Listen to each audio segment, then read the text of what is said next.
So here is your introduction to long division. You wrote, we're trying to divide 2748 by 13. Now, some important things. First of all, what you did in the past, and you may or may not remember, is you looked at your 13 and you say, does 13 divide into 2? No, that's not enough. So then you went over one more number and looked at 27. Does 13 divide into 27? Yes. How many times? 2 times. Now, it's important that you write your 2 over the 7 because that's your hundreds column. And technically, maybe what you didn't learn when you learned long division the first time is that 2 really represents 200. And when you go to the next step, which was you take your 2 and you multiply it by 13 to get 26, technically you're really getting 2600. But probably when you learned long division, you never wrote those zeros. You just wrote 26. So 200 times 13 is 2600, and then we always subtracted, and so 2748 minus 2600, well, 27 minus 26 would leave you with 100 left, and you'd still have the 48. Because if you were subtracting 2600, you'd be left with 148. And now we repeat this process. So now we have 148. Does 13 go into 1? No. Does 13 go into 14? Yes, 1 time.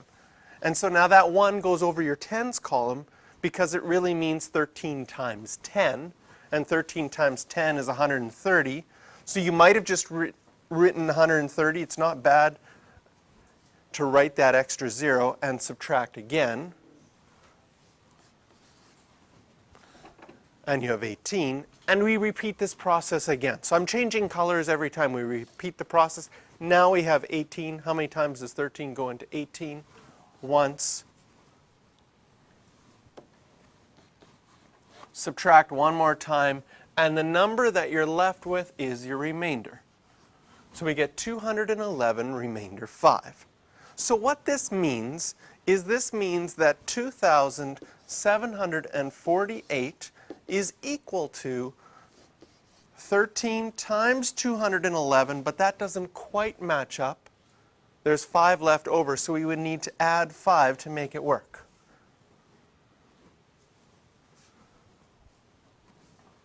That's where that remainder comes in.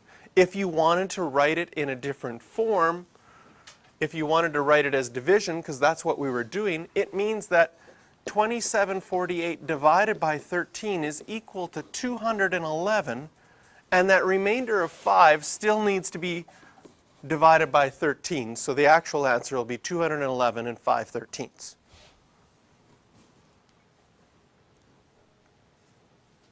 Try the second one on your own.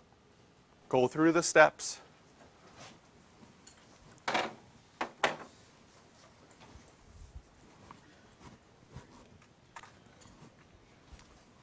The reason that we review long division is because we are going to use a similar technique with algebra. So now we want to divide 3x squared minus 4x plus 5 by x minus 2.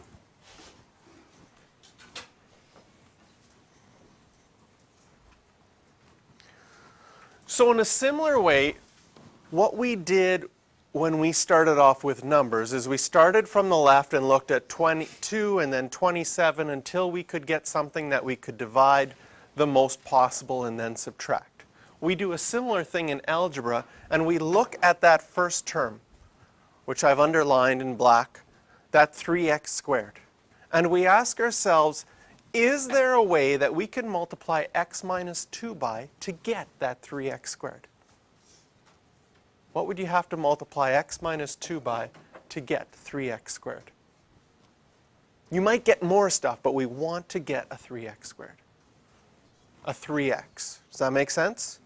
So the first thing we're going to put is the 3x, and notice that I'm putting my 3x over the x column, just like I was putting my hundreds over the hundreds column and my tens over the tens column before. With numbers, the next thing we did is we took whatever number it was that we got and multiplied by what we had here, which is the x minus 2. We're going to do that again. So what is 3x times x minus 2? We'll get our 3x squared, and then we'll get minus 6x. In long division, what was our next step?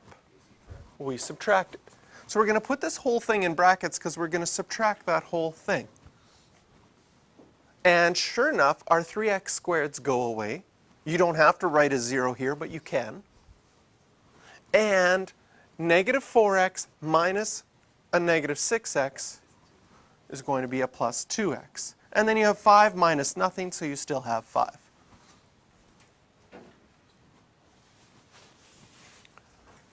And once again, we get something new. And just like last time in the numbers, you looked at what was new now and said, well, how many 13s go into 148? And you got rid of the first numbers as much as possible. We do that again, but now our first term, and I'm going to underline it in black again. 2x. What would I have to multiply x minus 2 by to get a 2x? A plus 2. So I'll change colors just to show that we're doing the same process again. Once we get this plus 2, what do we need to do with it? We need to multiply that 2 by the x minus 2. So you will get 2x minus 4.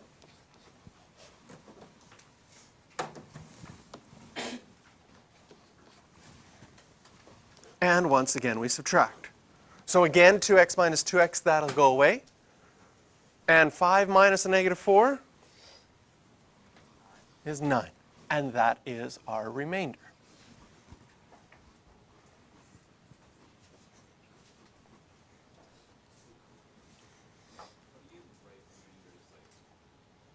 Well, again, what we can say about this, if I write this out, I can say that 3x squared minus 4x plus 5, when we divided by x minus 2, we got 3x plus 2. So that means it's equal to x minus 2 times 3x plus 2. That doesn't quite work because there's a remainder of 9. So we have to have that plus 9 at the end.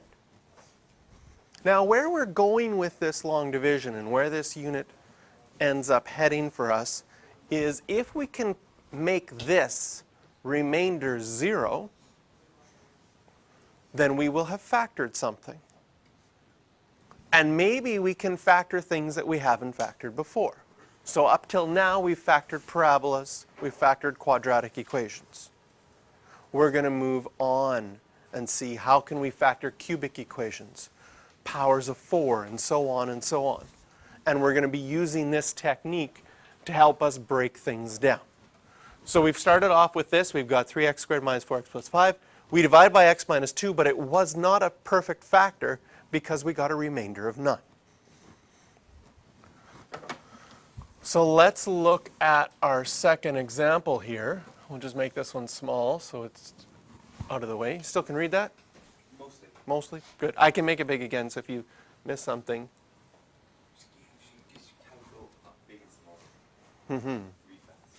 So here's our second one. We've got 2x cubed.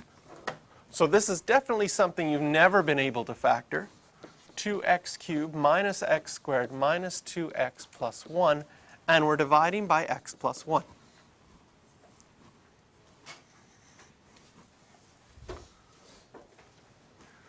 Same steps as we did before. You look at your first term. It's a 2x cubed.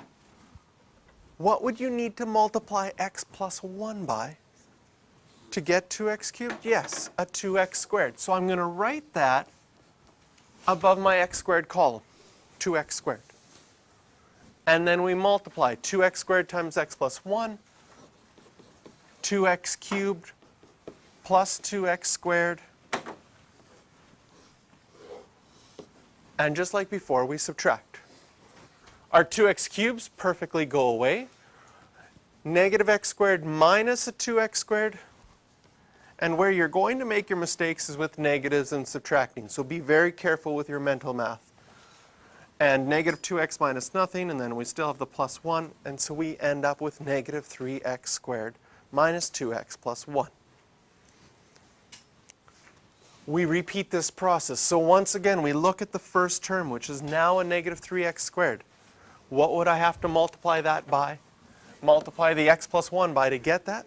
A negative 3x. I write that above my column where my x's are. Negative 3x. And sure enough, I get negative 3x squared. And negative 3x times the plus 1 is negative 3x. So once you understand the process, life just continues over and over again doing the same thing. So we subtract again, that's 0. Negative 2x minus the 3x just leaves us with positive x plus 1. And again, we repeat the process one more time. What would I need to multiply x plus 1 by? My first term is now an x by 1. So I go plus 1. 1 times this will be x plus 1. And this time, x minus x is 0. 1 minus everything is 0. There is no remainder. So in this case, what this means is that x plus 1 is a factor, and we have 2x cubed minus x squared minus 2x plus 1 is equal to x plus 1 times by 2x squared minus 3x plus 1. And so we factored that cubic equation, or at least we've started to factor. Is it factored completely? No.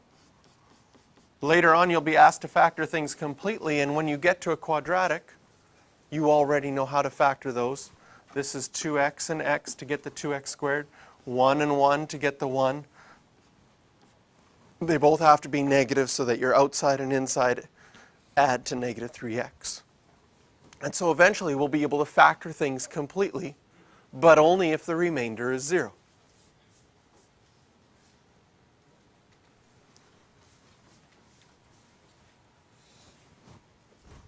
So we're going to recap what we just did here and sort of write the steps as a little reminder. Okay? Number 1, we always look at the first term.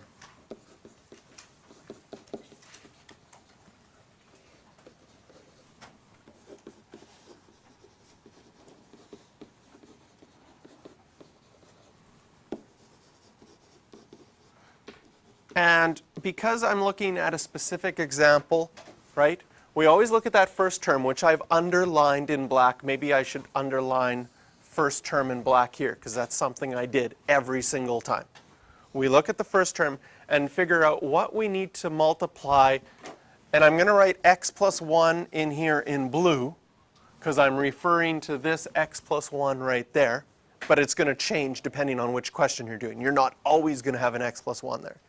So I write it in blue to represent that in our steps, that part is going to change. So we look at that first term and figure out what we need to multiply x plus 1 by to get it. Right? We wanted a 2x cubed. What did we need to multiply x plus 1 by to get 2x cubed? 2x squared.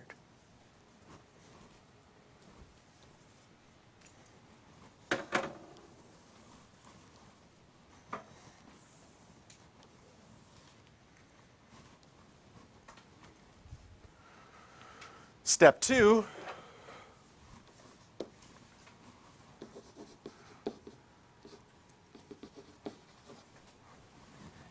and I'm going to write the 2x squared in green because that's what we got, by your x plus 1 in blue. So those are referring to things in that question, but they're going to change as your numbers change, right? Multiply 2x squared by x plus 1, that's how we got the 2x cubed plus 2x squared.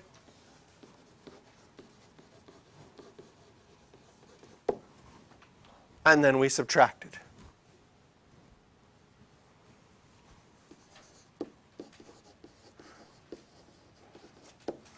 Whatever you get next, you repeat this process over and over again. You get a new first term. And then you multiply that new first term by something and subtract. And then you get a new first term. And you keep doing this until you get no more x's left, and you have a remainder, and then you'll be done. And so this is long division with polynomials. And we're going to use it to eventually get to a point where we can factor things. But in this first part, we're just learning about long division, reviewing how that works, so we can build some skills, so later on in the unit when we have to factor, we're good at these skills.